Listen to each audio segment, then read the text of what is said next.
This is Never Close the Inquiry with Nick Hagan.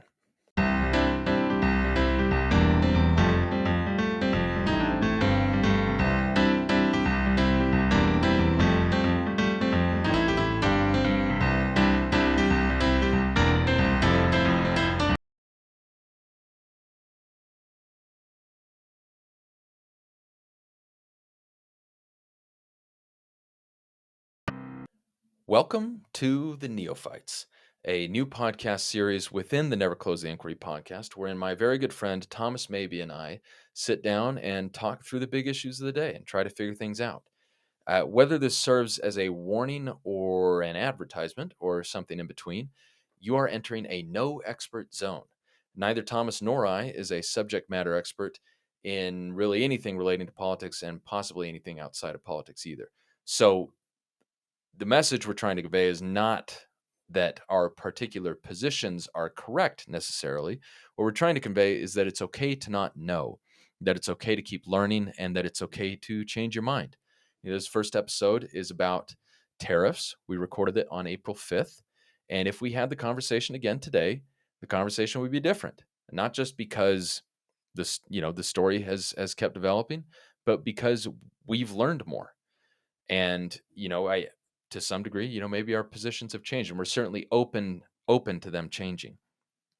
This is about learning. The fact that you believed something before doesn't mean that presented with new information or upon reevaluation of the old information that you shouldn't change your mind, that you can't change your mind. If you would like to engage in the conversation, so there are 4 places to listen to this. You can listen on Substack, Apple Podcasts, Spotify, or YouTube.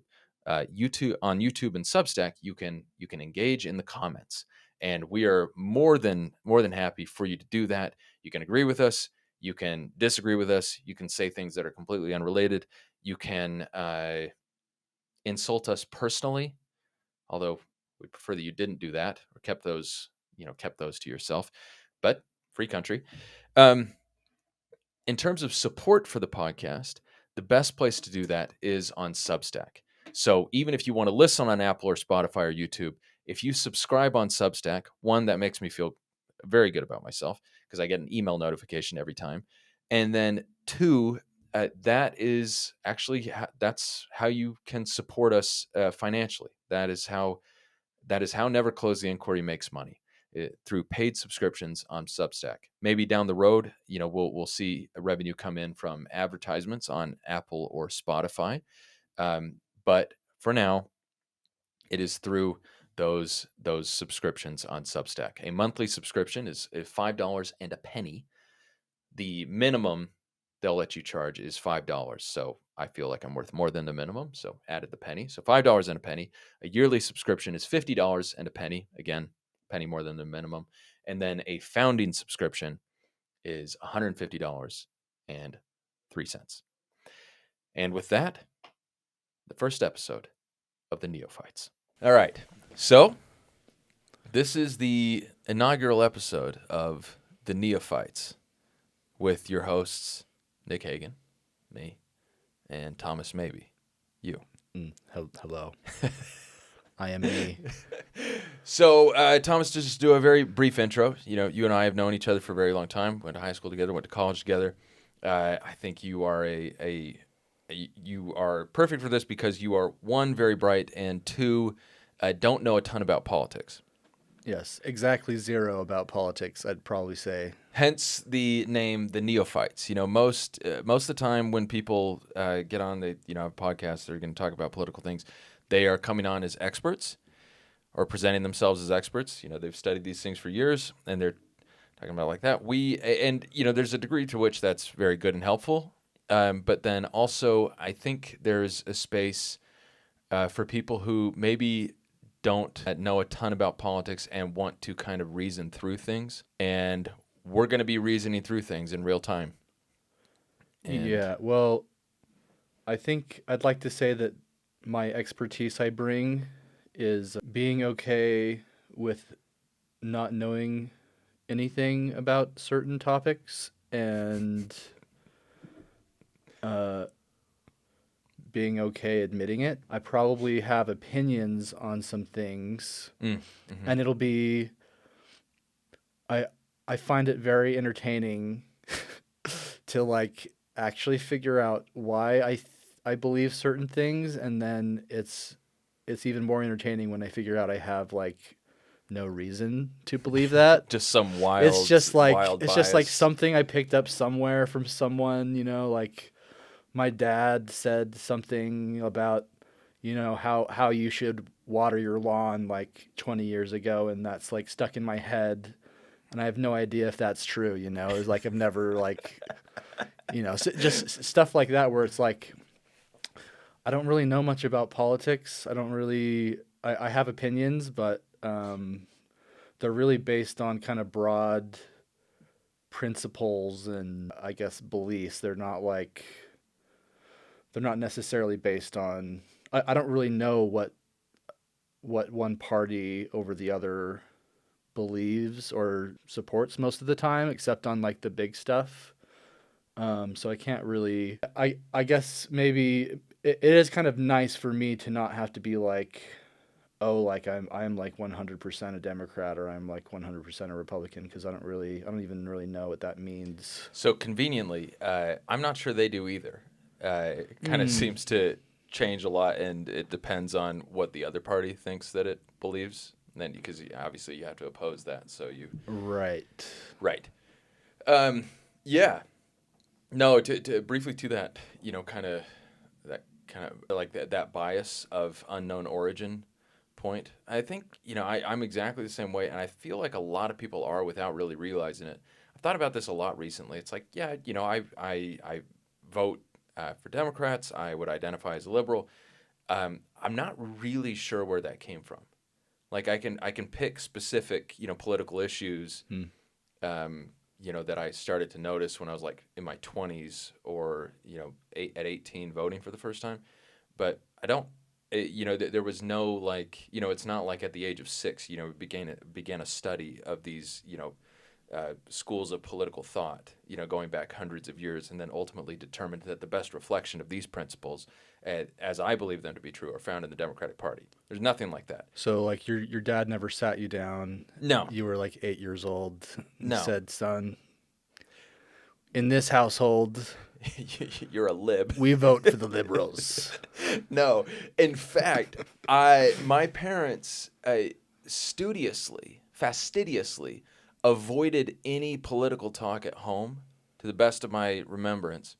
I did not know. Really? Yeah, I didn't know who either of them ever voted for until after I had voted for the first time. And I only knew then for my mom, because we were voting together. And so that was 2008. So before then, I would not have been able to tell you what party my parents belonged to or supported. I hope I'm not. I guess I am outing them on this. But actually, no, I'm not. I'm not telling you who they voted for. Could be anyone. they're longtime Green Party supporters. They wrote in themselves. Yes, as yes. It turns out. And I had no idea. They refused to tell me. But no, I grew up not genuinely not knowing anything about politics, in part because it wasn't really talked about at home. Read the newspaper, all that, like had some vague sense of what was happening, but probably the main thing I knew about President Bush was that he was pro baseball. He'd been a part owner of the Texas Rangers. He played in college briefly, and then he threw out a great first pitch in the 2001 World Series. Watch this drive. Yeah. So that was and I actually remember in middle school at West High, someone one of the other students West, this was kind of a like one of those like gifted program type things, and I think by and large a lot of the students did come from liberal families. A number of them had their parents were professors at the U, and I remember one of them coming in sometime. It's like 13 or 14 years old, and I don't know if it was to sign a petition or just to complain about Bush generally and going into Iraq. I had no idea, no formed opinion about any of this. Knew it was happening, but didn't know it was bad. Mm-hmm. And it was like, man, if we're going into Iraq must be pretty bad. Because we're America, right? Ergo, naturally, there we go. Yeah. This is, we're doing the right thing. And hadn't really thought about it before then, didn't really realize that there was political conflict in this country. So that was a wake-up call. But then, yeah. No. As it turns out, there is. It turns out, yeah, there's actually a fair amount of it. Yeah, and as much now as there has been in maybe quite a while. But yeah, there was some political conflict. I grew up blissfully unaware of much of it.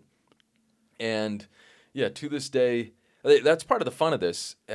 Part of the fun of writing and everything is like, obviously I do come into this, into the writing, into the talking with pre-existing biases, but I'm fully cognizant that I don't really know where a lot of them came from, and I am happy to interrogate them, and to the extent they're wrong. So like even despite a bias, you can decide that some policy against that bias is right, without changing the bias necessarily.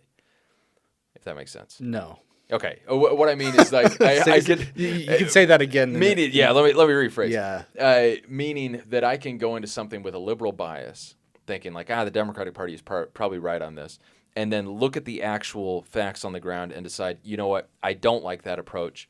And on this particular issue, I would support either a different Democratic approach or the Republican approach, or something else, Libertarian, Green Party. And so, like you can, I think, fairly consider other perspectives despite your pre-existing bias. It's just a lot easier to do it if you are aware of your bias. Have you found that your opinion's been changed? Maybe not like, switching sides on a topic, like from one opposite to another, but are you at least finding like more nuances to the topics that you like hadn't considered, or are there parts of the things that you're writing about that as you're going along you are just like, where, like I never heard of this, or never like really conceived of this way of thought, or are you like a super genius that has considered every angle? Sadly, not the last option. Okay, There's been a ton. Basically, every single thing I write, as I'm reading, I not only do I learn stuff, but I learn stuff that I had basically no awareness of before, and that's kind of what I was, let me put it this way. One of the funny things or frustrating things about American politics is that we do effectively have binary options in our elections. The winner in virtually all elections, certainly at the national level, and then generally at the state and local level, it's going to be a Republican or a Democrat. And so while I have, I think, fairly serious criticisms of the Democratic Party, both in its policies and in its strategies and the way it tries to approach things, that doesn't necessarily mean that I then it's like, okay, I'm going to shift to the other side and become a Republican, because my criticisms of that side on from issue to issue might be more significant. And I think there are actually a lot of people in that situation. A lot of people that would. Yeah, I mean, I would go as far as say as maybe most people, at least the people that I know. If I feel like there's just some people that believe really strongly on one thing, and then on something else are just completely opposite to whatever the party thinks. But there's no opportunity for nuance there. Like you're a Republican or a Democrat in this country, and if you even kind of bring up a topic that's pro one way or another, I've noticed that the people around you just start to assume that that's what you are. Mm-hmm. And with certain people in my life, I think some people think I'm a Republican. Yeah. Just because I don't like when I'm with them, when they bring up their thoughts about stuff and I agree with them, it's like, oh, okay, well then this guy's a Republican. And then I'm with other people and they think I'm a Democrat because I agree with them. And maybe that's my fault because I'm maybe perhaps a little too agreeable. And I can see people's points, especially as they're making them and being like, okay, well, yeah, I can see that. Like from that perspective, that sounds good to me. Like, I don't know. I wish there was some more nuance. Like for some reason, and at some point, maybe we can have an official section of a podcast for us where I bring up a question, because like it's always really bothered me, and especially recently I was on, I think it's on 33rd South and Salty Peaks. Across the street from Salty Peaks, there's this Trump flag underneath an American flag. Sure. With like a bunch of other American flags. And I don't know if it's been recently or if it's always been like this, but I'm trying to remember. I don't feel like it was, but it's like patriotism, like being proud to be an American is like a Republican thing. At least it feels like, yeah, it's like okay to be really proud to be an American as a Republican, but if you're a Democrat, it's like less, either it's not in the forefront or it's like, yeah, I'm proud to be American, but. So that's fascinating. And so a little context for people that are listening or watching and are not familiar with Salt Lake. Salty Peaks is like this great, ski, snowboard, and I think skate shop too. Anyway, I've never a skater, but I do think the one skateboard I ever bought for $40, I do think that was from Salty Peaks. Could be wrong. But anyway, yeah, so that is really interesting. So both parties engage with the past in a really interesting way. And I think both parties kind of they each long for the past in their own way.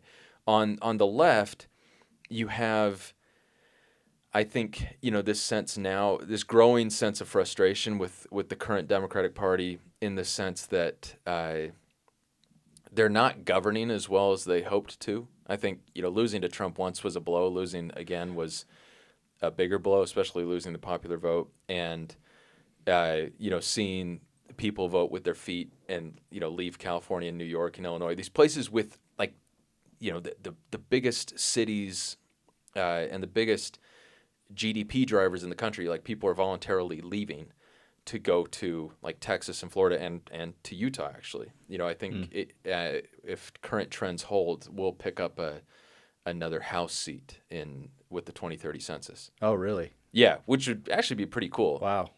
For us, it'll be interesting to see how they. Does that happen a lot, like in other states? It does happen. So the number of seats in the House, 435, that's constant. That has been constant. I couldn't tell you actually when we got to 435. So maybe that will be that. Yeah, that would be something someone would be able to tell you on an expert podcast. But anyway, we've been at 435 for a very long time. And the way that's proportioned among the states, that does change whenever they do a new census every 10 years. So, over the last, at one point that was very beneficial to Democrats, because you had this massive move from the country to the cities, going to New York and California, going to Chicago, and Democrats pick up, or you pick up a lot of seats that eventually became Democratic. But now you have, a lot of people going to Texas and Florida, and the way it's shifting, I think there will be a fairly significant shift. It will be a few seats, which can make all the difference. Yeah. And, the fact that these seats are going to states that are currently governed by Republicans, and the gap, it's a little closer in Texas and Florida than it is here in Utah, but it's still, those are Republican strongholds still. Obviously you can have a lot of Democratic representatives from a conservative state, just as you have a number of conservative, Republican representatives from New York and California, because it just kind of depends on how you draw it up.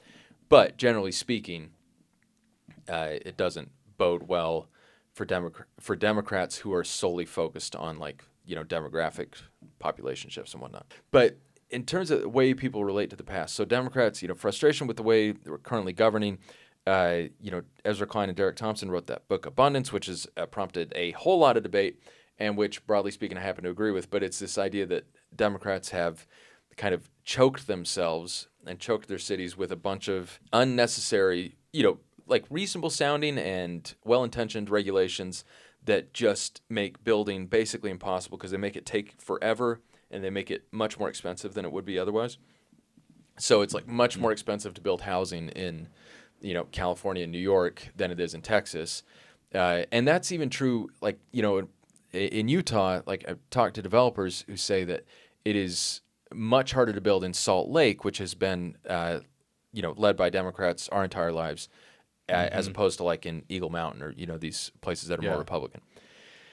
And so, they're kind of trying to recapture the spirit of FDR and JFK, when Democrats could do these big things and the government didn't get in the way. The government actually, in their telling, facilitated these massive efforts, and, often private sector led, but facilitated the private sector being able to do these kind of incredible things.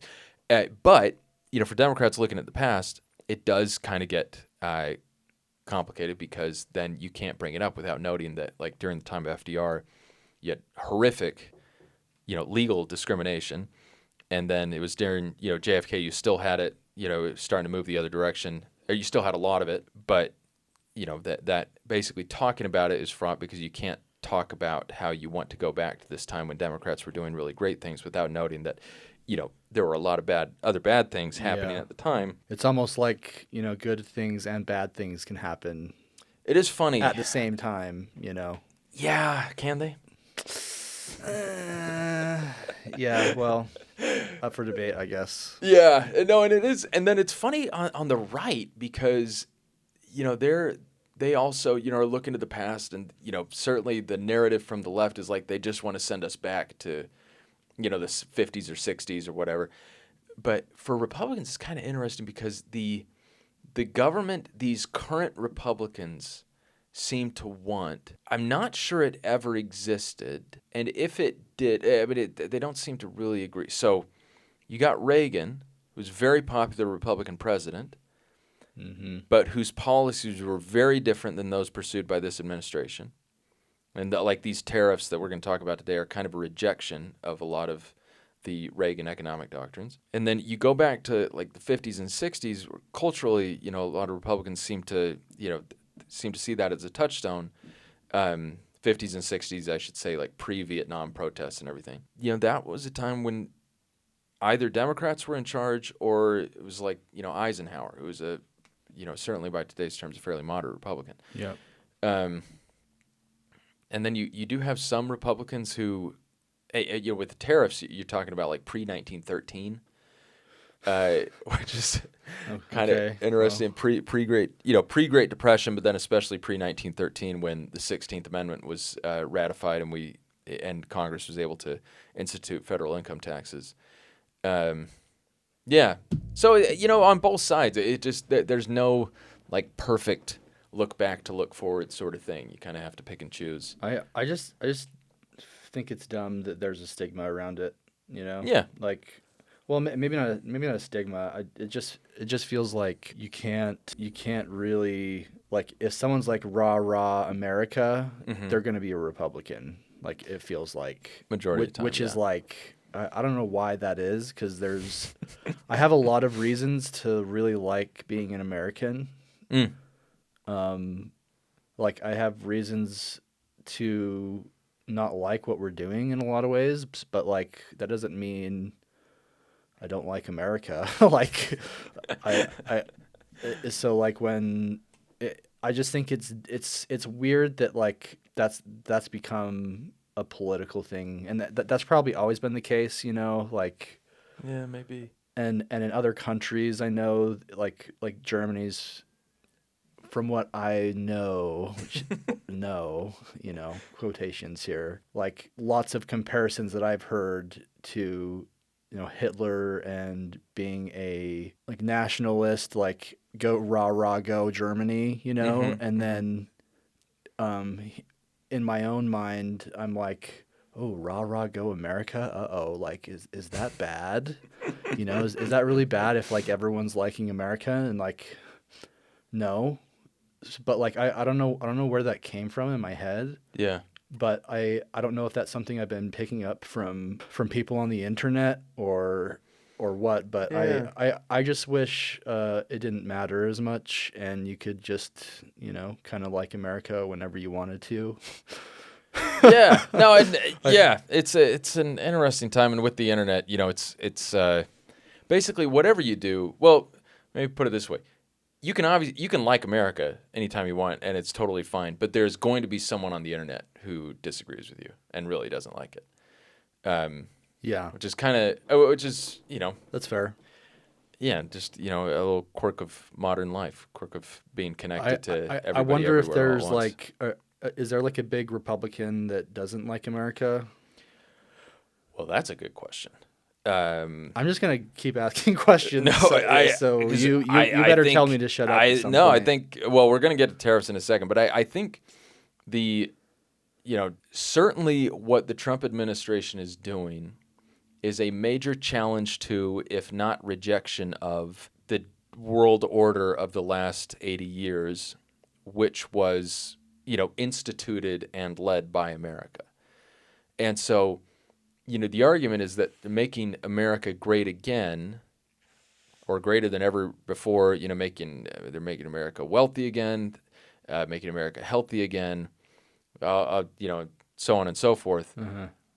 But what they are doing is unequivocally is challenging the not just like the political dogmas, but the American dogmas of the last of the last 80 years.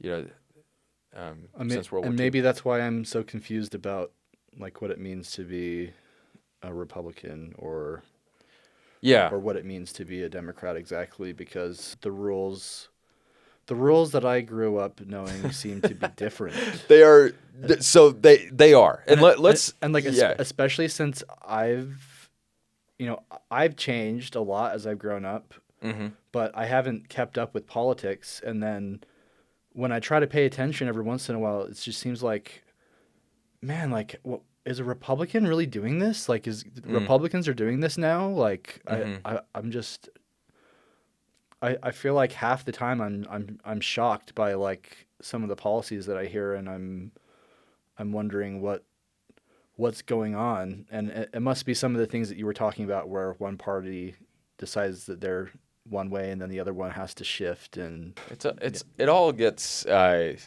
kind of it all gets kind of confusing, and it's all dynamic, and you know, seems to vary a lot year to year, especially now. But okay, so let's talk tariffs, because on Wednesday, or Liberation Day as he styles it, President Trump stood in the Rose Garden at the White House. What? Liberation Day. Yeah, it was our Declaration of Economic Independence. Oh, that's what he called it. That's a big deal. Yeah. So Wednesday, April 2nd, was our Liberation Day. Okay, so he stands in the Rose Garden at the White House, gives a speech, and it's basically about how, you know, it's kind of a theme that he's been talking about for years, but you know, other countries have been getting rich off America. They've been taking our jobs. They, you know, and all so on and so forth. And so he announced tariffs. So a 10% tariff that's going to be applicable to, you know, every country. There are some exceptions for certain categories of goods, but applicable everywhere. And then special higher tariffs that are applicable to, 60 or so countries that are particularly offensive to us in the way that they've been taking advantage of us in trade. 60, you said? Yeah, 60. Okay. I think it was a list of 60, but the tariff rate isn't actually higher for all of them. So can we just briefly review what a tariff is? Yeah, what do you think a tariff is? So here's my best guess. Okay. So if China can make an iPhone for $150, we're actually going to read something about that. But yeah. And well, if it costs them to manufacture an iPhone for Mm-hmm. $150, and then it costs America $2,000 or whatever, then tariffs are a way to encourage manufacturing and production to happen inside the country, so they make it more expensive to buy the products from other countries. So I'm going to stop you right there. That's theoretically what a tariff does. That's not what a tariff is. Okay. So what a tariff is a tax on imports. Okay, so as simple as that. And it, the way President Trump talks about it, the way he always frames it, is that it's other countries that are paying tariffs. That's not how it works at all. Importers pay tariffs. The way that you hurt another country through tariffs is you simply make your market less. You make it less attractive for your consumers, like your citizens, to purchase those foreign products, which makes your country less viable as an export market, which can hurt the exporters in those countries. But we'll get to that in a second.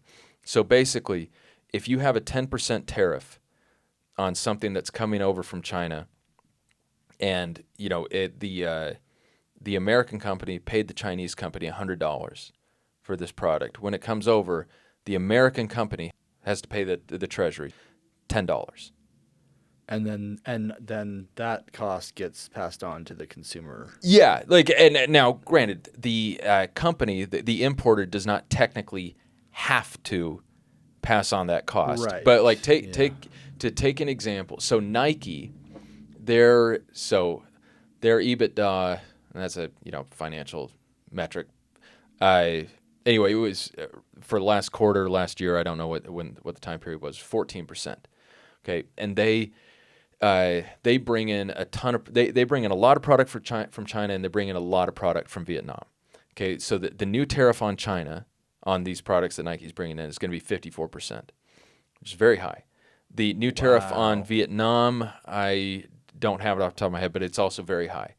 And so, we're talking 50%. So they are, when they, if their EBITDA is at 14%, and now all of a sudden their cost of goods that they're bringing in is 50% higher, that wipes out any, margin that their profits are... Yeah, they're gone. So to keep the same profit margin, they'd have to raise prices pretty significantly. Wow. So and so the idea, in theory, is that with tariffs, you give domestic producers of the same goods a better opportunity. You favor them. A tariff is a protectionist policy in the sense that it protects domestic producers. So Trump is expecting Nike to build sweatshops in Texas. So that's kind of what that's unclear. And he probably doesn't want illegal immigrants to be working in there. Well, no, because he's trying to send everyone away. So right. He wants it to be like the hardworking Americans that are making shoes. So here's where it gets. This is a huge. And I'm assuming he's talked about this and has a plan for it and stuff. But I don't know if I would assume that. But exactly, I don't know. So it's just a risk I'm taking here. Okay, let's start from the start. Okay, so you know what a tariff is? Okay, it's a tax on imports. Mm-hmm. What Trump seems to focus on a lot is the concept of a trade deficit. So a trade deficit or a balance of trade. A trade balance is whether it's a surplus or a deficit is just your exports to a country.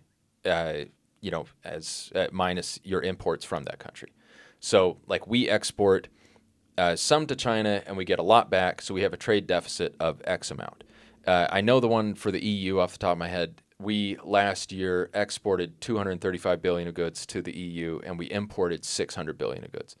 I'm going to get it wrong. Anyway, point is maybe it was imported 835 and exported 605. I think the trade deficit is 235 billion with the EU. Okay, and Trump views trade deficits as this really evidence, basically, that these other countries are stealing from us. And so, there are some obvious reasons that doesn't necessarily make sense. Like why you don't why like even if you do want trade to be balanced overall, where you're like worldwide exports balance against your worldwide imports, and that hasn't been true for the U.S. since like 1975. But anyway, let's say that you want that. It doesn't make sense to focus on bilateral trade deficits unless there's some specific reason to, like, China is their kind of own thing. We talk about that in a minute. But like, Trump, as part of this process, imposed really high tariffs on like Madagascar and Lesotho. I'm not actually 100% sure I'm saying that right, but those coffee beans, man. Is that what it is? Yeah. So Madagascar, it's coffee beans and vanilla, which we don't grow. And Lesotho, it's like diamonds, various gemstones.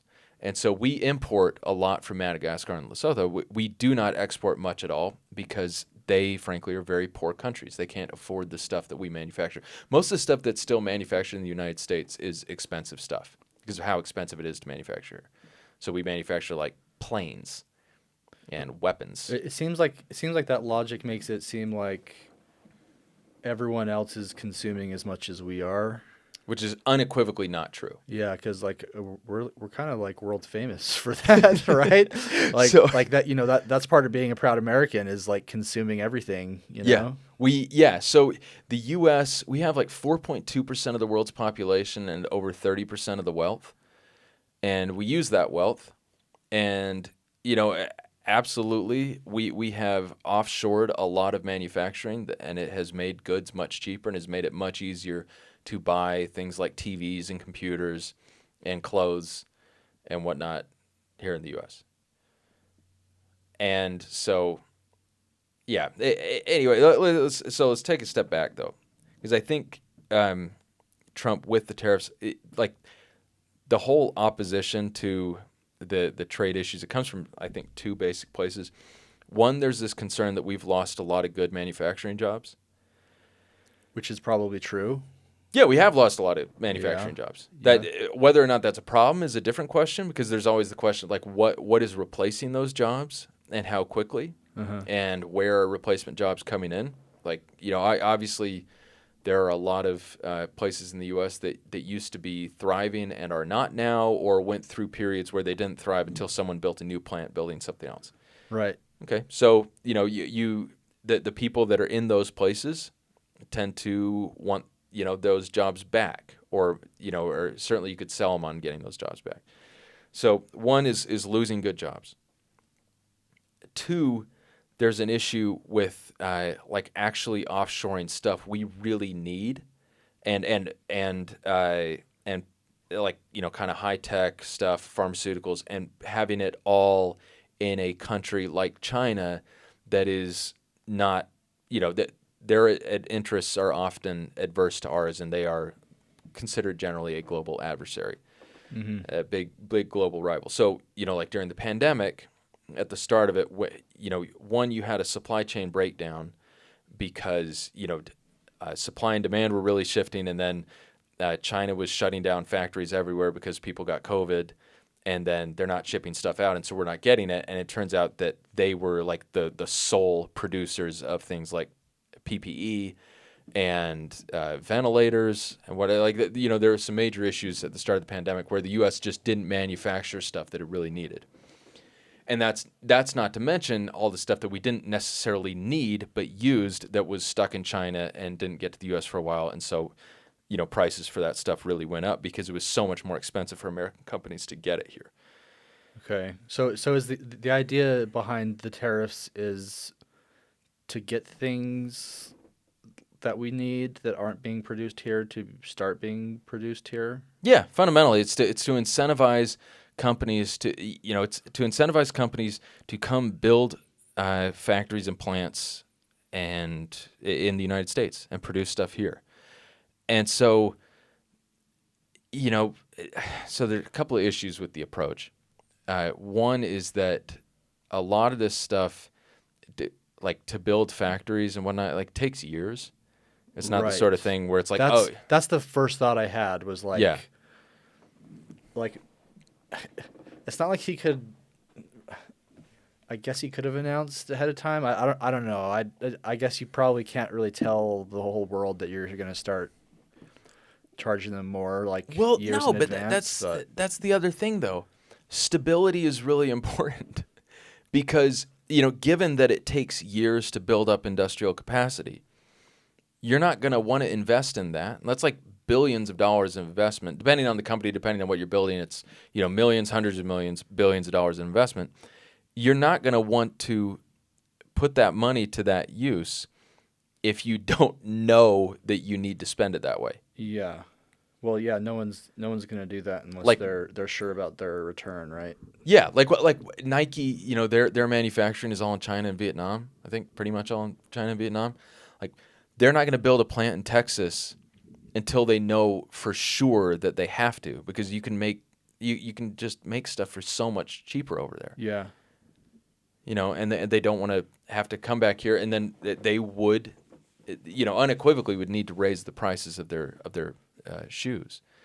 And it also would have to be good enough that they could build it here and then still sell it for a price that they would make money. Right.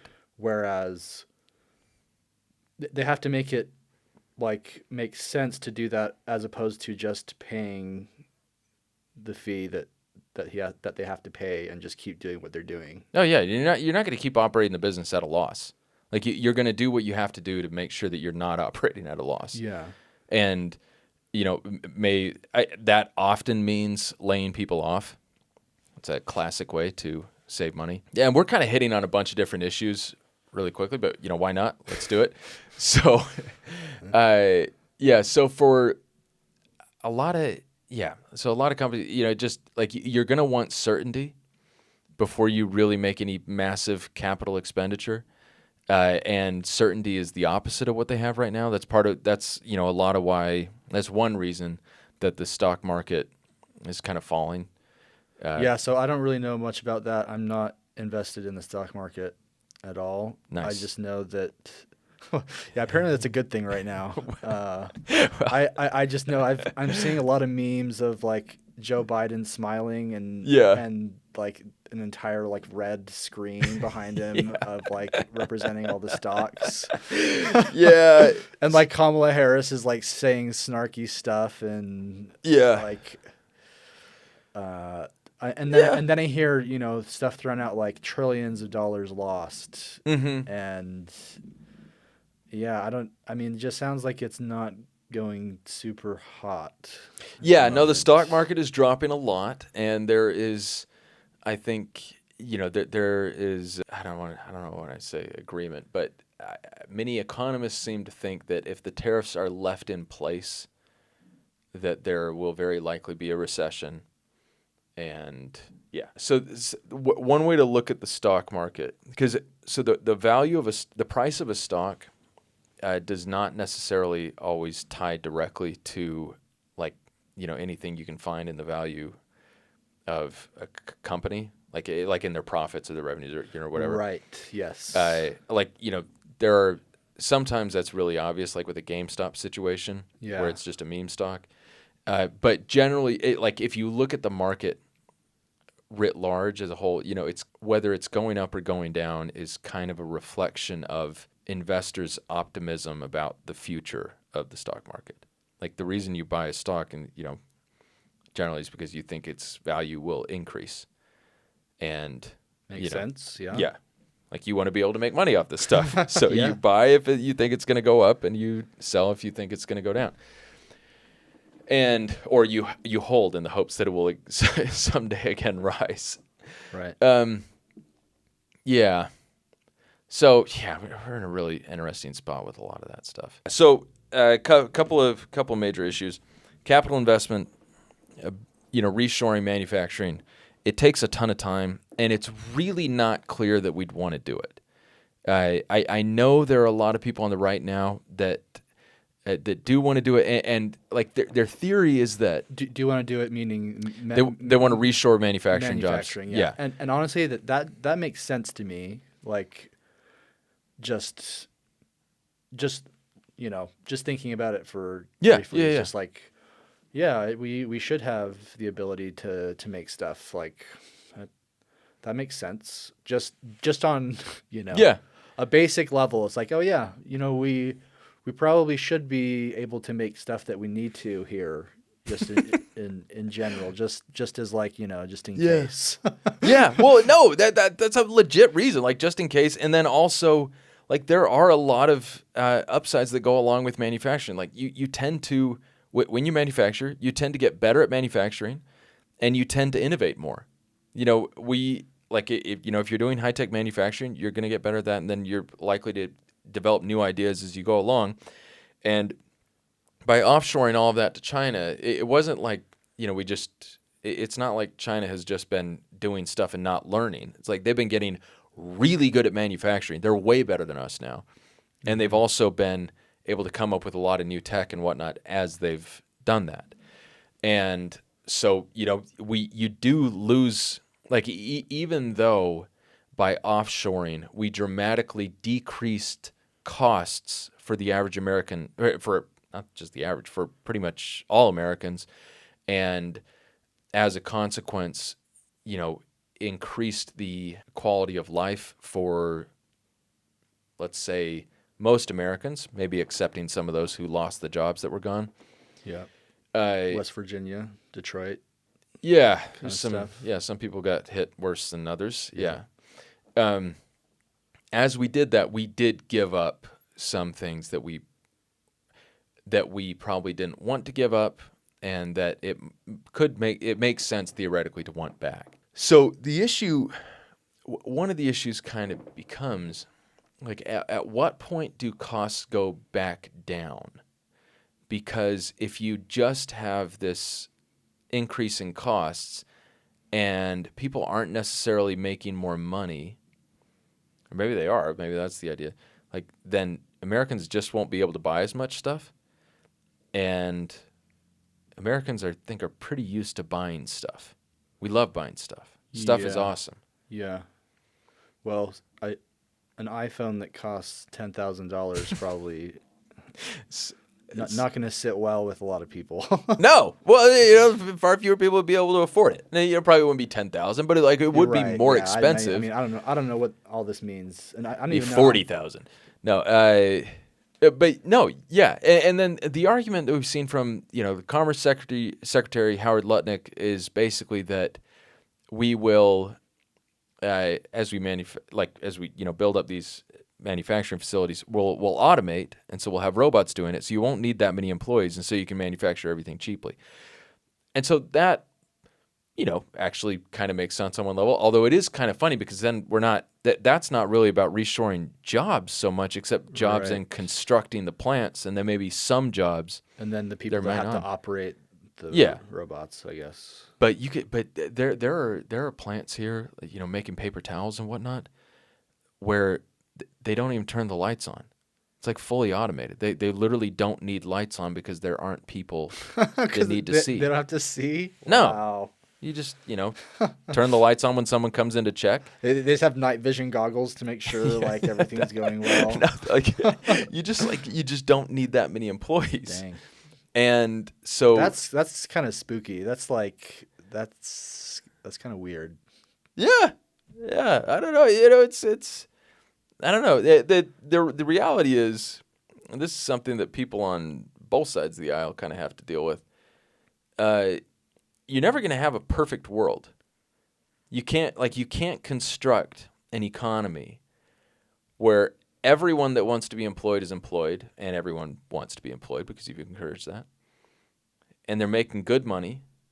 They're able to buy everything they want to buy, and costs are low, and nothing ever changes. That's the big thing. So like someone can work at the same job for 45 years and be able to afford wonderful things that whole time, and there's no risk of the job going away. Yeah, I don't feel like that's ever been a thing in our. It is not in our lifetime, at least. No, and it wasn't.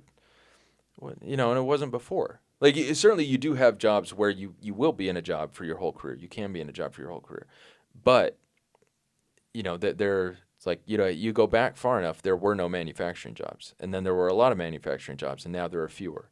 And, people on the right, they talk about various treaties that we've entered into over the years. But the reality is that manufacturing jobs have been dropping for a long time. I think as a share of the total workforce, manufacturing jobs hit their peak in 1953.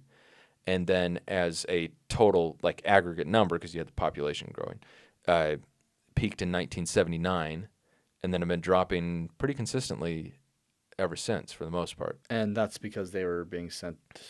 Yeah, basically. Well, a combination of things, because you do you learn to do things more efficiently as a company. You do automate more and more, so you need fewer employees, and then you can often have the same thing done more cheaply in Mexico or Vietnam or China. What now then? What now? Yeah, What do you mean? It just sounds like from the way you're saying it, and from what I've been picking up from just various online places, that essentially everything is just gonna be worse. Basically everything's just gonna cost more now.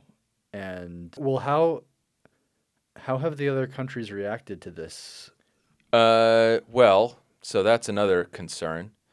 I also don't know what we're talking about completely today, so if I'm bringing up stuff that doesn't matter, or no, that really matters. We're not going to talk about. That really matters. Yeah, because also, okay, I got a lot of questions. and by the way, one caveat for listeners, I also don't really know what I'm talking about. So everything we say, you can, feel free to disagree or read something else. Let us know in the comments that we're wrong. Yeah, I mean, just get really mad. Get really mad on the internet. And then type something into the comments, increase the algorithm stuff. Yes. That would be great. Because we're rage baiting, right? Yeah, not on purpose. That was the strategy we came up before we started the podcast. Yeah, actually, I do remember that. Yeah, just make people really mad. Yeah. Well, I'm, because it really matters what the other countries are going to do, and then where's Russia in all this? So Russia, wouldn't worry about Russia. We're not putting tariffs on Russia because we don't import anything from them, allegedly. Or apparently we're now getting our vodka elsewhere or something. I don't know. Okay. Okay, so Russia, not an issue. So is there not a big disparity that Trump cares about? I don't know how much we're exporting to Russia. Because maybe that's... But if we're not importing anything, then we wouldn't have a deficit. So yeah. So Russia. I mean, I suppose they would be subject to the 10% that's in effect globally, but they don't get special treatment. Are they winning from this? I guess is Russia winning? I don't. It's hard. It's hard to have a broad statement like that, but I don't know if Russia's winning. I don't know if Russia's winning. I don't think Russia's winning. So Putin's. But I also don't think they're losing. Well, no, okay. Sitting in his office, smiling about this. No, he is. Okay, so let's go back. Nope, Russia's winning. They're winning. They're extending the lead because Russia benefits. Well, I'm guessing. Okay, again, rage bait.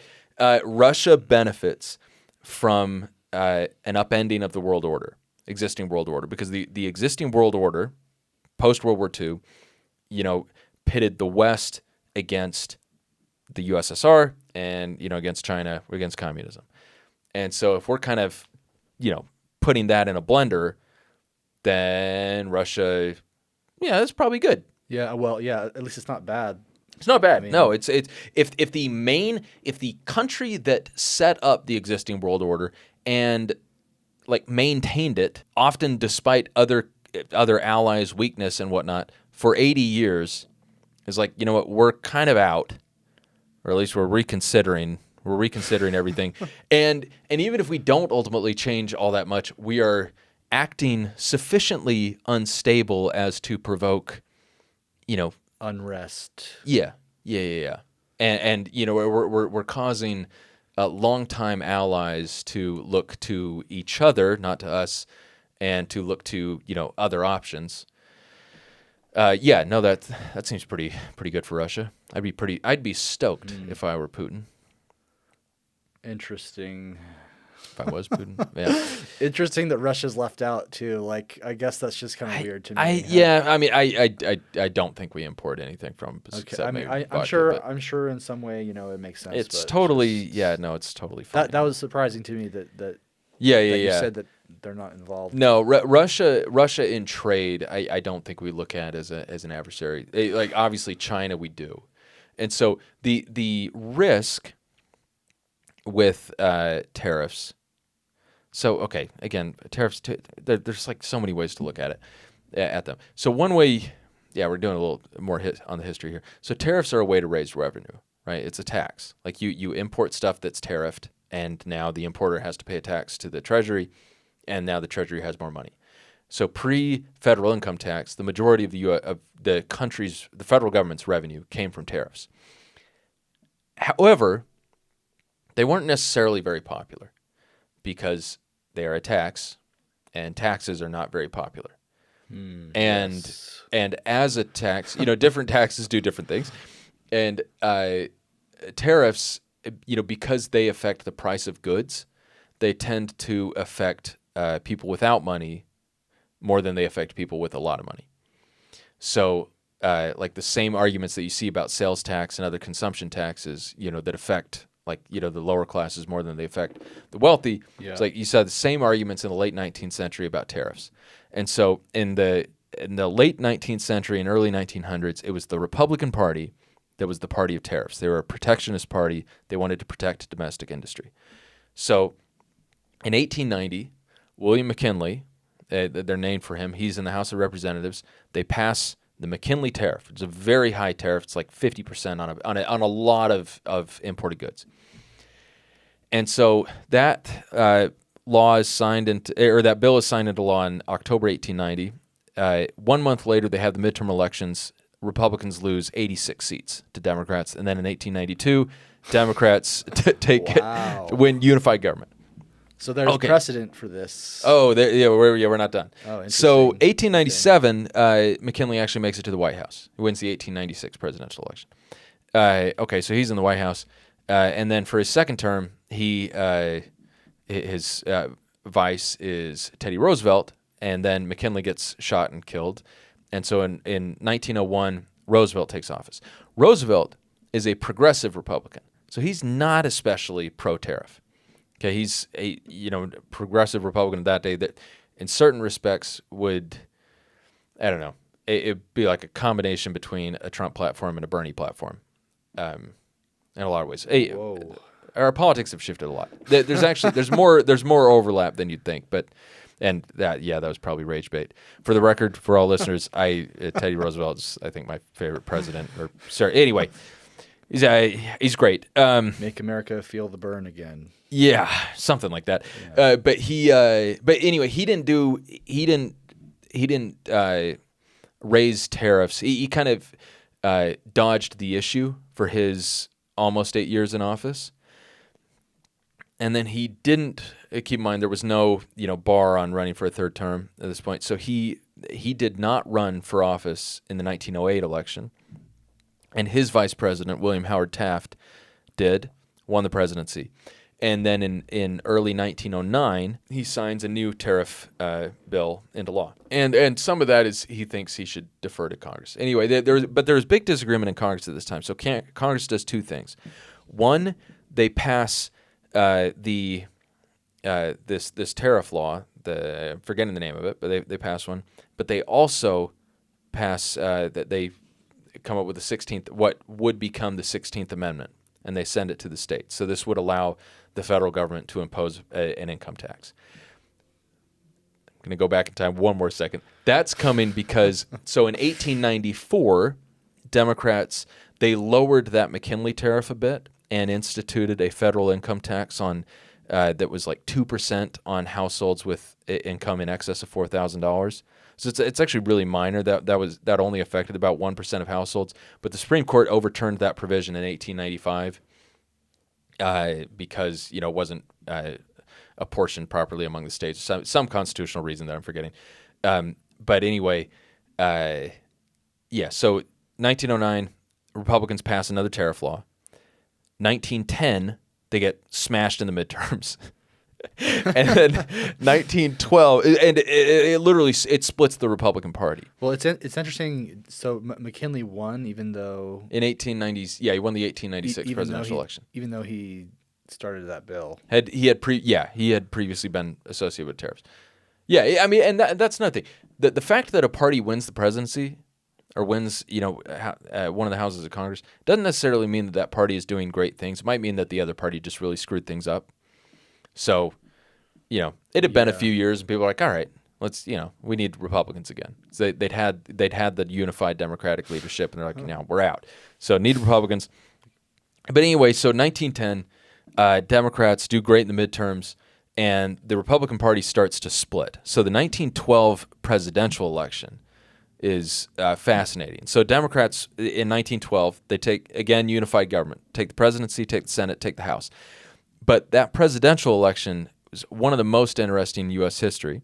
It was in first place with just 41.8% of the popular vote, but 435 electoral votes. You had Democrat Woodrow Wilson. In second place, you had the Progressive Party, the Bull Moose Party, helmed by Teddy Roosevelt. He won 27% of the popular vote and 88 electoral votes. And in third place is the Republican Party with Taft, the incumbent, who won 23% of the popular vote and 8 electoral votes. So the Republican Party split, and a lot of that was because, it wasn't all, but, tariffs had a lot to do with that. In part because of tariffs. Yeah. And then the last important historical tariff thing, the last thing that really turned the U.S. against tariffs was the Smoot-Hawley tariff. 1930. I've heard of Smoot. I don't know why. No, I know why. Because he was Elder Smoot. Ooh. Senator Reed Smoot of Utah, who was I don't know why I did that. He was a member of the Corps of the 12 Apostles. One of them Mormons. Yeah. And of course we can say such things. He was in the Senate for a long time. While he was a member of the Quorum of the 12 Apostles.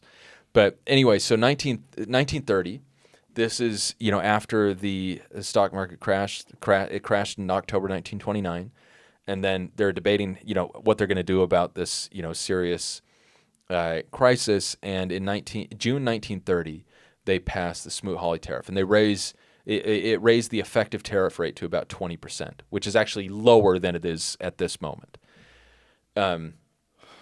So anyway, they did that.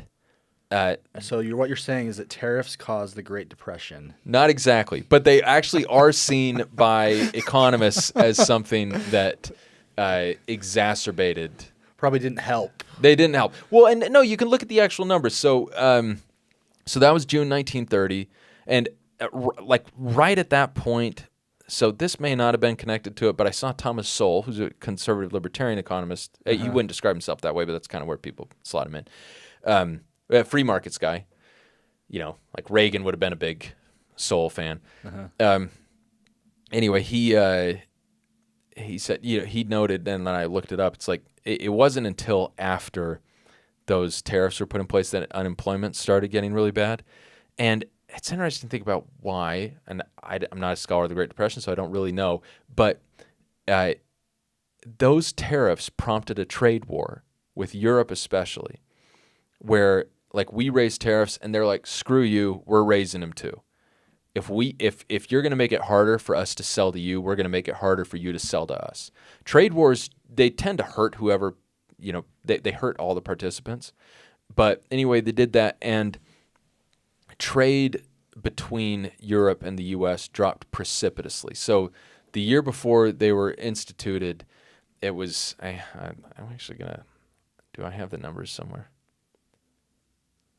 I definitely wrote them down at some point. Did that happen during the first tariffs too? Did other countries do so you called it a trade war? Found it.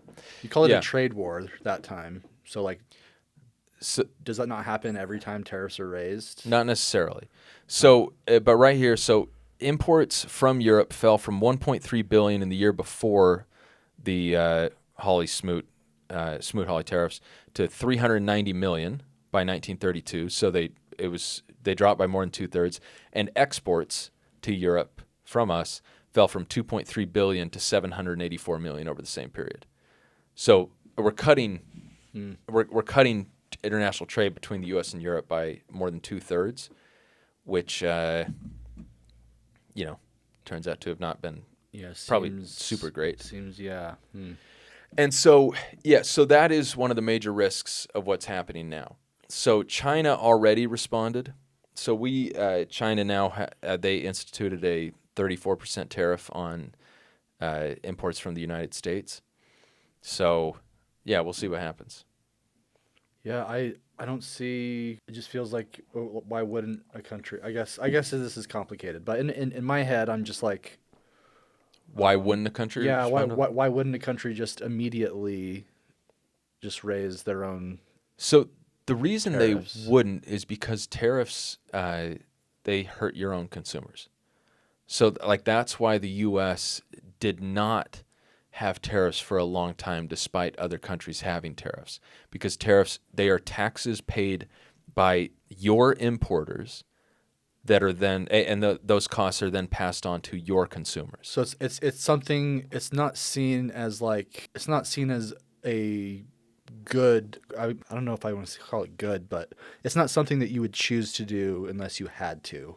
Is that kind of? I mean, it kind of depends. But let me put it this way: the consensus among economists, and I have read things against this, from people that just think it's really bad that we lost jobs and all that sort of stuff. But as a general rule, it is not good to do things that raise costs for your consumers. Yeah, that's kind of the full sentence. Sounds pretty straightforward. Yeah. Yeah, and that's the thing. Like we're talking about this, it's just really not clear that this is a great idea. And there's a lot of stuff that goes along with it. I mean, my gosh. And by the way, that's one thing about Trump generally. It's like Trump, I think his agenda is actually broadly popular. Like, getting gangsters out of America. It's like, yeah, people are totally fine with that. Like, that's great. Sending people on accident to a prison in El Salvador and then telling the court after, he's like, no, you need to bring him back, saying you have no authority in El Salvador, which is probably accurate. That's just not a good way to do it. Sending someone to, sorry, I should say what happened there.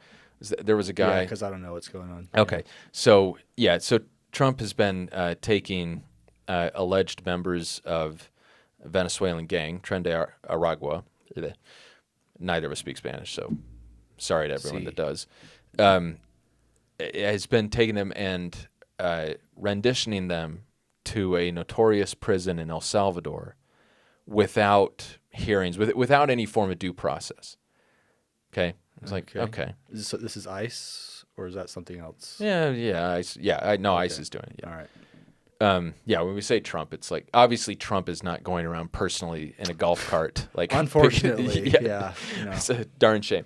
But it would be Trump's government is doing this, and there have been some people they've sent that have raised some eyebrows. So there's like one guy, he was Venezuelan, he was an asylum applicant here, and so under law he does have, like, he has some right to be here. He had a pending asylum application. But he's a gay guy, a gay makeup artist who looks too skinny to fire a gun. It's very so pretty threatening in general. Pretty threatening, and it's because he had a couple of tattoos. I think one of them might have said "mom," but he had a couple of tattoos. Uh-oh. Yeah, a couple of tattoos that made ICE think that he was in this gang, and so they said, organized criminal syndicates tend to not be particularly LGBTQ friendly, at least when it comes to membership. Like the mafia, people say, well, the mafia owned gay bars, and it's like, yeah, they owned gay bars. You couldn't there are a number of stories of like actual mafia members, like made men, who were killed by the mafia for being gay. Being gay. Yeah. So like the idea of tren de Aragua, gosh, I feel really bad for butchering that name, but salsa. Like, anyway, tren de Aragua. Maybe I feel bad for everyone that speaks Spanish, especially as a native language. Let's hear me say that. I do not feel bad for the Venezuelan gangsters, I suppose I should say. But anyway, they, yeah, the odds that like a gay makeup artist is like a pivotal member of their gang is just super unlikely. And then also, like, send him to Venezuela. Why, like, sending this guy, again, who looks too frail to fire a gun, sending him not to his home country of Venezuela, from which he is trying to claim asylum. Send him directly to prison in El Salvador. Yeah, is that because there's disorganization, or just El Salvador is just easier for them? Well, El Salvador is sent to, or no. So El Salvador's that specific purpose for that. It's a very famous prison. Nayib Bukele, again, probably butchering that name, the leader of El Salvador. It has pretty authoritarian. It really, they had a massive gang problem. He's really cracked down.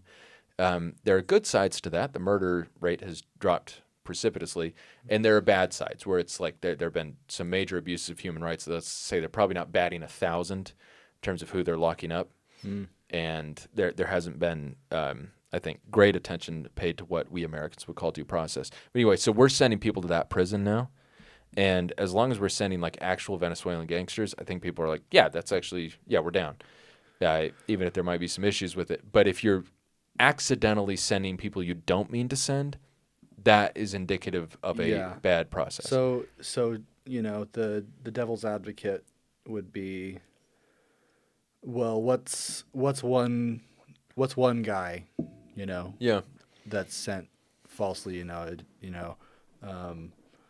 I'd send 10 real good American citizens to get 100, Yeah.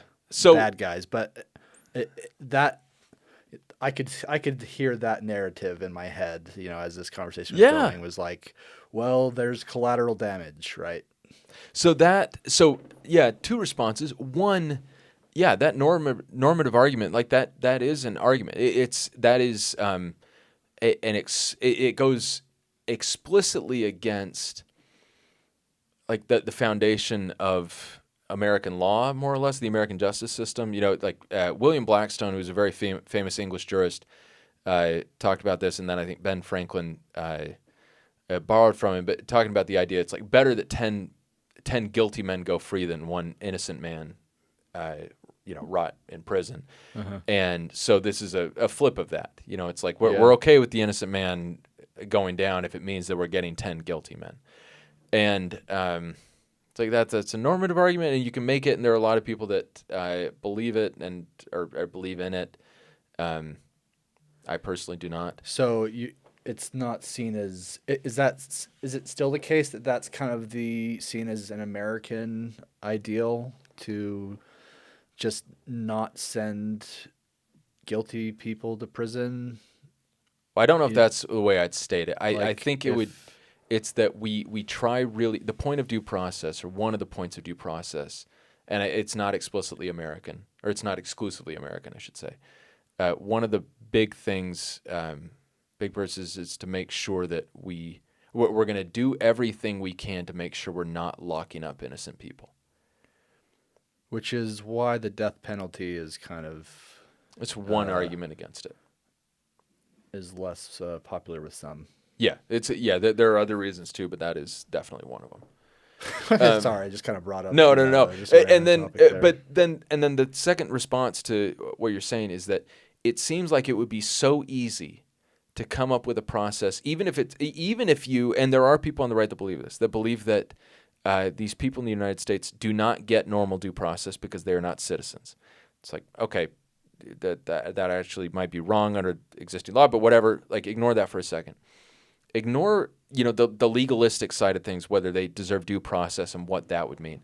It's like if your process, forget due process, if your process is so flawed that you are within, like, as soon as you start doing this, are sending people that one, like, you did not mean to send there. There was another guy who's, in the news a lot now because they sent him to the same prison, and like he was here. There was a deportation. He had some legal right to be here. His asylum application was not approved, but it was like withholding from removal. So it's like, don't deport him because of fear of persecution in his home country. I think he actually was from El Salvador. Oh, well, don't quote me on that. More rage bait. At least they got that right. Yeah, right. Yeah, so I believe he was. Yeah, he's from El Salvador. Anyway, so there it was. He had a deportation hold. To get that removed, you would need to go back to immigration court.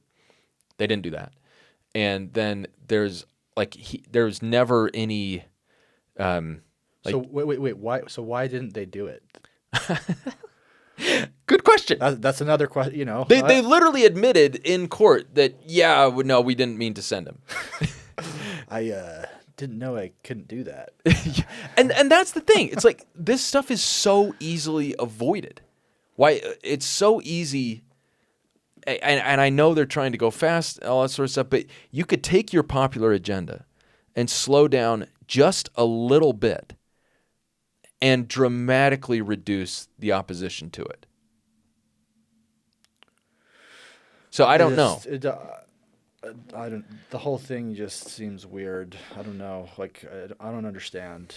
Yeah, I don't really either. So, it's a lot of rage bait. We're getting all the we're good. We're getting we're angering everybody. But anyway, so back to the tariffs. Oh, so the reason I brought that up is because the same idea of just not taking enough time to do things, that is very much present again here.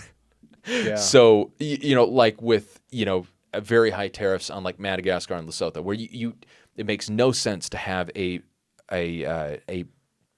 zero trade balance with countries that cannot afford to buy anything from you, that grow things we can't grow, and that can dig things out of the earth that we don't have in our earth or don't want to dig out of our earth. So does that, to you, does that say that either there wasn't a lot of thought put into this, or they just had like a general rule that they wanted to follow with every country, and so it's like, oh, well, we know Madagascar sells us a lot of coffee, but we're screw those guys. But we gotta tax everyone because we have this quota we have to reach or something, like with all the different countries, or is it a lot different from country to country? It's hard to say, because there are a number of there are more indications than that there wasn't enough thought put into this. We'll go through two reasons now. One is that there are also like separate tariff rates put on like the Falkland Islands and some other place that are like protectorates of the United Kingdom and whatnot, where like they should be treated the same. And there was another one. Tariff was put on an island that is literally only populated by penguins, or something very close to that. Like where there's nothing. Maybe they have some people that go to do science on the penguins, but it's just penguins.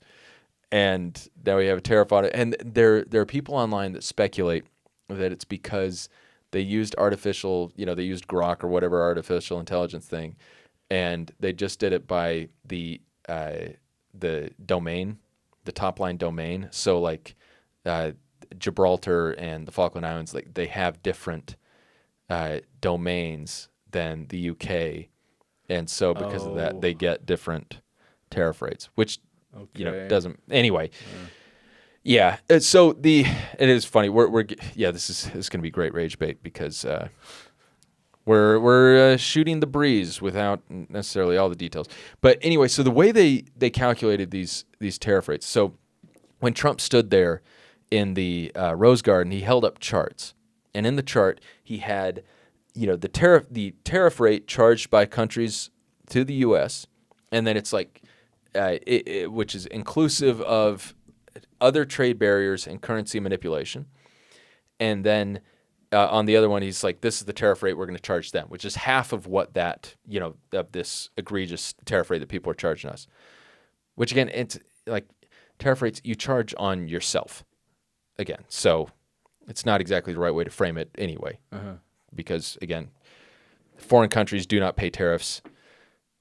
You pay. Importers, in whatever country, it's the importers that pay the tariffs. Anyway, but someone noticed pretty quickly that it really just seemed like that that the number, the percentage from other countries was just the trade deficit, so exports minus imports divided by imports. It was just a percentage there. And then someone from the Trump White House responded, no, that's not right. We used an equation, and you go to the U.S. Trade Representative's website, and they actually do have an equation. And I'll show it to you. So this is the tariff rate, and it's the exports. So on the top, people are not going to be able to see this, but basically on the top you have X minus M, X being the in the numerator, you have the exports minus the imports, okay? And then on the bottom, you have two nice-looking variables, that are constants. You have two little constants, and then imports, okay? So you see the M again? Okay. So the thing is, the constants they used, so for the one, one was intended to reflect the price elasticity of import demand. I don't totally know what that means, but anyway, it's a constant. They set it at 4. Okay, fair enough. And then there was another one that was supposed to that's supposed to reflect import prices with respect to tariffs, elasticity of import prices with respect to tariffs. So that they used, for that constant, they used 0.25. Okay, fair enough. So on the top, in the numerator, you have exports minus imports. Keep in mind that what they're saying online is that this is clearly just exports minus imports, or the trade deficit divided by imports. So what they have, so now on top, we have our exports minus our imports. So we have our trade deficit. Everyone's agreed on that in the numerator. And then on bottom, we have one constant, which is 4, multiplied by another constant, which is 0.25 or 1 over 4, then multiplied by imports. So 4 times 0.25 is 1. Correct. So if you have two constants, and those constants are 4 and 1 over 4, it's just 1. Like, I'm so stupid with math, and even I'm like, wow, that's great. And so that is funny. And so so it literally was just like all it ended up being was trade deficit divided by imports, which, by the way, again, does not necessarily reflect what that country is doing to you, because, again, like we have enormous trade deficits with like Madagascar and Lesotho because, again, they can't afford anything we make, and we love what they make or dig out of the ground. But it gets kind of worse because there's an article from the American Enterprise Institute, which is, it's traditionally has been a conservative think tank. They are pretty darn anti-Trump, but kind of free market types for the most part, I think. But they do tend to be pretty smart and should be taken seriously. Anyway, so so that 0.25 that they used, okay, it turns out they argued that it actually should have been 0.945. What is the elasticity of import prices with respect to tariffs should be about 1, actually 0.945, not 0.25 as the Trump administration states. Their mistake is that they base the elasticity on the response of retail prices to tariffs as opposed to import prices, as they should have done. And the article they cite in the trade representatives thing, they actually cite an article, by this guy Cavallo, Alberto Cavallo. Sorry, Alberto, if I got that wrong. But the article they cite makes that distinction clear. And so this is sounding kind of confusing, but so the authors of that article state that tariffs are passed through almost fully to U.S. import prices while finding more mixed evidence regarding retail price increases. It's inconsistent to multiply the elasticity of import demand with respect to import prices by the elasticity of retail prices with respect to tariffs. So what would happen if you used 0.945 or 1 instead of 0.25 is that now, so let's put in 1 and not 0.25.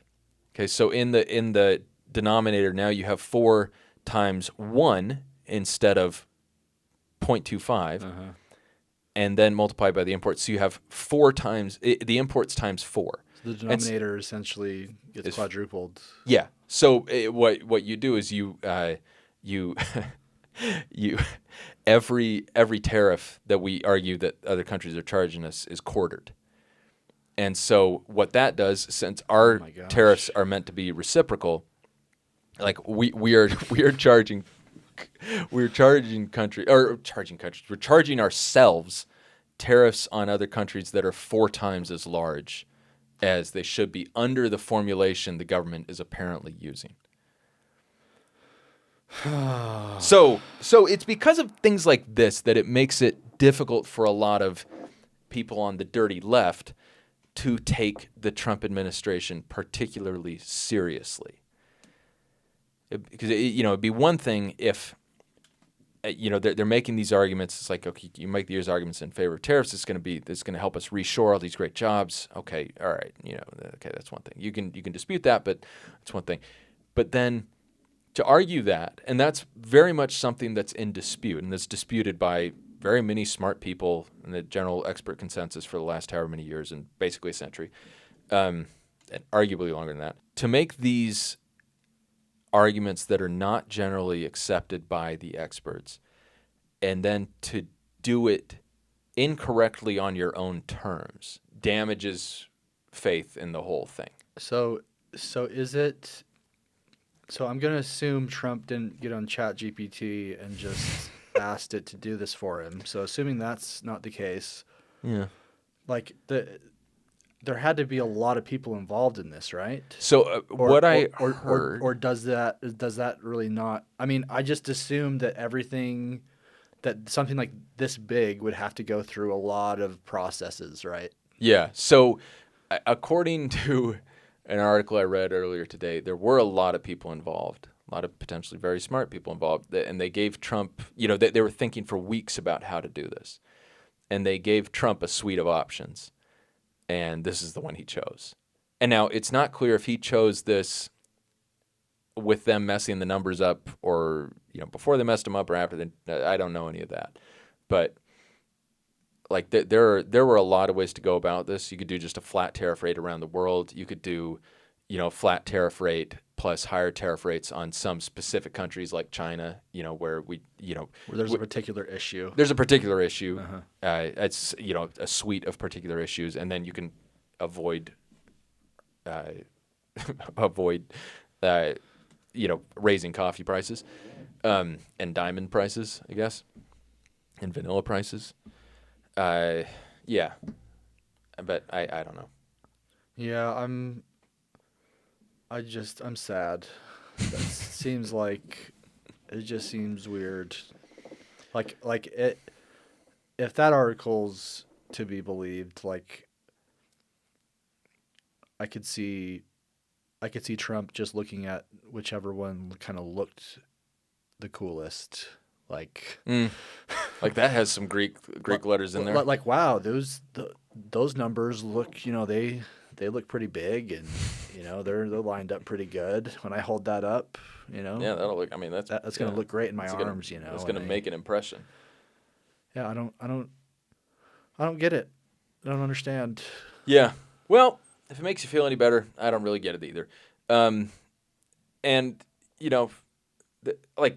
there are going to be companies that reshore some jobs. There are companies investing in manufacturing here. It is what I want to look into is to what degree that's motivated by the tariffs. Some of this you can't know, but to what degree is that motivated by the tariffs, and to what degree is that motivated by either nothing the government is doing. By the way, there are lots of other ways to encourage companies to invest in the United States.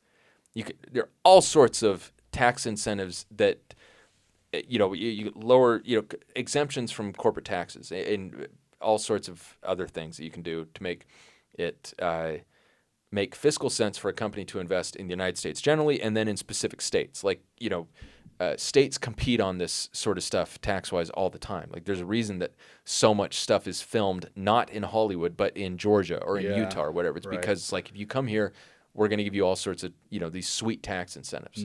People do it with building ballparks. You build a ballpark and it's incredibly cheap for the people building the ballpark because they say you don't have to pay taxes or whatever. Right. And so it's frustrating that we're doing tariffs, which is of those various ways the only one that raises prices on consumers. And basically it's unclear if the and we're gonna end in just a second here, but it's unclear if the justification for what they're doing really makes sense, like if the theory that underlies it really is justified, and then it's unclear if what they're doing is the best way to get to where they want to get. Yeah. And at the very least, the instability, while some note, I think correctly, that it can be an advantage in certain negotiations, like it can be helpful in a negotiation, particularly a bilateral negotiation, to be the crazy guy. Instability generally, and this is just instability, that is less helpful. It tends to chill investment. People that have money tend to get nervous about spending it, so they don't. And it also, leads other countries to think, like, maybe the United States is not going to be a faithful contract counterparty. Maybe they're not a faithful trading partner. Maybe we need to look elsewhere. And where are they going to look? Probably China. Canada. Yeah. Canada and Portugal. So I don't know. We'll see. Well, I think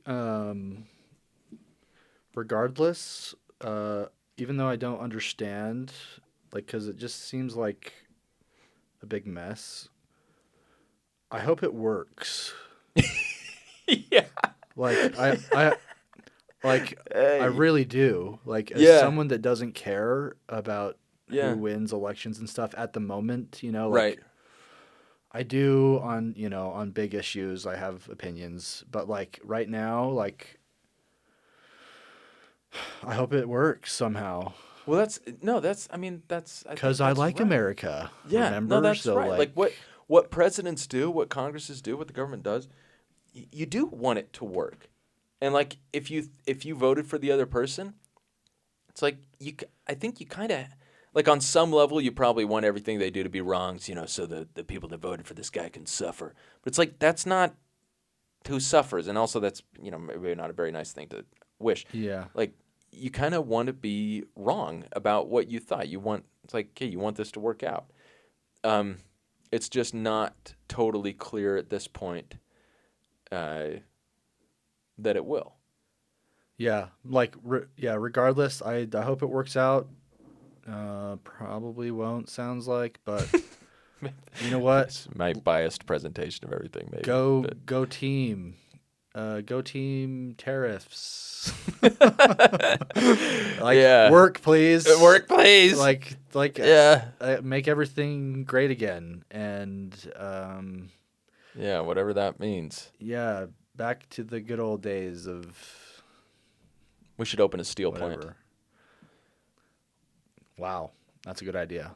All right, that'll be episode 2. We should dig for our own steel or whatever they do. I don't know. I think you have to dig. You have to get the iron ore out of the earth, and then you have to refine it, and you make steel. Okay, let's dig for iron ore. Let's train dogs to dig for iron, and then we'll melt it. We're gonna rage bait everyone. That's We're gonna rage bait our minor listeners.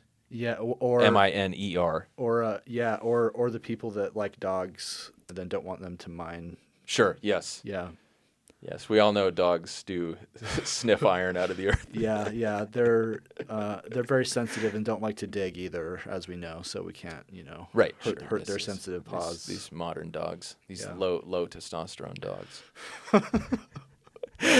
All right, well, that is the first episode of the Neophytes, and hopefully what you heard is kind of what you're going to hear generally, which is where we have a lot of questions. I say a lot of words in explanation of things, but I'm not an expert, and we're just reasoning through this and trying to figure it out. And hopefully that gives listeners kind of, a vehicle to think through things themselves and to, it's okay. Like we're all just figuring this out. Even the experts know less than you think they do and than they think they do. Yeah, if we said something egregiously wrong, we stand by it. Yeah, I would like to know. No, yeah, please. Actually, seriously, we don't stand by it. And yeah, honestly, I am generally interested in the opinions of others on. Yeah. Because if maybe there's a really positive spin on this that we just missed, or something I just realized is an unfortunate part of this is it puts a lot of the onus on you for like if you don't present the information and like if you don't present a part of this argument to me that I just won't ever get, then like I'm never gonna hear it, right? So like you, if there's something that you missed, yeah, then and like someone could be listening and be like they never talked about. Yeah, that's my fault. XYZ. Yeah. Just one last thing, which is that, if we have a recession, so prices on some things will likely go down, but it's because demand is dropping. Because no one can afford it. Yeah. So fundamentally, no prices, one's going to be buying diamonds, right? For example. Yeah, or in houses and whatnot. And so it's like fundamentally, prices are a function of supply and demand, and there are two ways to drop prices. One is to decrease the demand. One is to increase the supply. The fun way is to increase the supply. The unfun way is to decrease demand. And recessions tend to decrease demand. And although as a former bankruptcy lawyer, a corporate bankruptcy lawyer, news of recessions was actually always kind of positive. That's the only group for whom it's positive, more or less. Yeah, like during COVID, especially at the start before Congress gave everyone a bunch of money, it's like the partners were busier than they'd ever been. And then the business is good. Yeah, because everyone's like, no one's buying our stuff. We need help. And so, well, actually, maybe we can get some responses from the many restructuring lawyers that listen to the pod. See how they're feeling. It's always good for some people. Yeah. But I hope we're missing some big stuff. Well, I think what we'd be missing, the very best case scenario, is that a bunch of companies are like, you know what? Yeah, screw these foreign countries. We're building everything in America, and there's this economic boom in the U.S. Hopefully, we can drop the tariffs in the interim. Basically, companies agree to build stuff. They start building stuff, and then Trump's like, okay, we no longer need the tariffs, and now stuff can be cheap, and we get this huge economic boom because all these companies are investing, and there's construction everywhere. We're building all this great stuff. That jumpstarts the economy. That's fantastic. And then once they get fully set up, we can make stuff, and then maybe, I don't know. And then the dollar menu comes back at McDonald's. Is the dollar menu gone? I mean, they've got like everything's like their cheapest item's like $1.30 or something. What is that cheapest item? I think it's their McChicken. Oh, that's pretty good. Okay, $1.30 is good for McChicken. Yeah, prices vary. Prices vary. Yeah, Manhattan, it's like $9. Yeah. I used to love Big Mac Monday when you get, I can't remember if it was $1 or $2. Wow. It was, middle school. So middle school was over at West. It was when my classmates didn't like President Bush.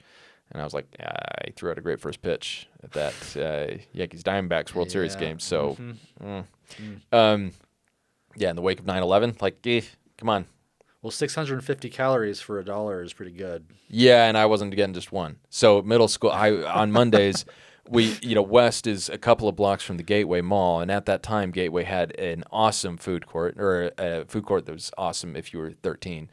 And they had a McDonald's in that food court, and me and one of my buddies, Stuart, I hope you're doing well.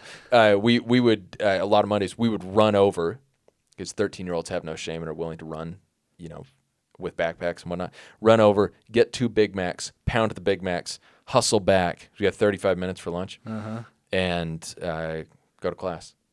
I had choir after lunch, 7th grade. Well, didn't always feel very good. I guess the message is that Tariffs will hopefully bring back the dollar menu.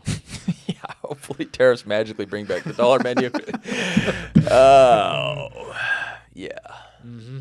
And all right. Well, let's hopefully that happens. I also commit to trying to say less. All right. I commit to learning how to pronounce foreign names in advance of the podcast episode, with the possible exception of names of foreign gangs, because I don't stand for crime. Because you don't respect them. No. Can't respect criminals. Okay. All right. Well, thanks. All right. And that was the interview. Thank you very much for listening. If you wouldn't mind, please do leave a review for the podcast. I believe those are important. And subscribe to the newsletter, which will be linked in the show notes, or can be found at neverclosetheinquiry.substack.com. Thanks.